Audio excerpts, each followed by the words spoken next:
Anxiety occurs on a scale of 0 to 10. But really, there's no zeros because no one has zero anxiety, and there's no 10 because that would be literally catastrophic. So we're left with 1 to 9. 1, 2, 3 is low. 4, 5, 6 is medium. 7, 8, 9 is high.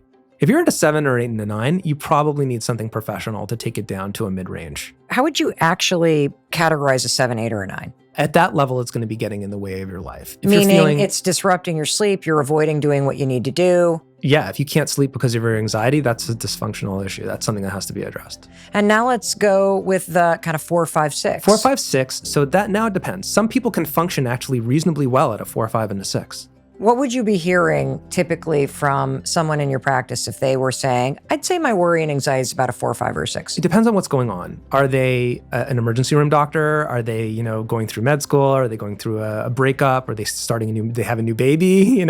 Then okay, like people have periods of time where they might ramp up and that actually might enhance their performance. So what is a 1, 2, or a 3? That often we see that as the goal. I'm not sure I do. I think that firstly, with medication, clinicians often overpromise and they say, I'm going to get your anxiety down to a 1 and it's going to stay there. I'm not sure that's even helpful. I love what you just said.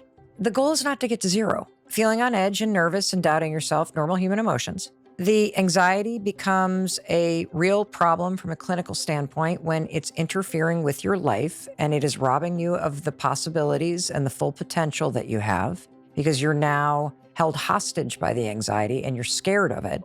If the goal is we can do simple things to identify what's making you anxious, to remind you that you have the capacity to face this, and to take small steps and go, the goal isn't to go to 0. The goal is let's just get this to a 3. And there's some simple things I can do.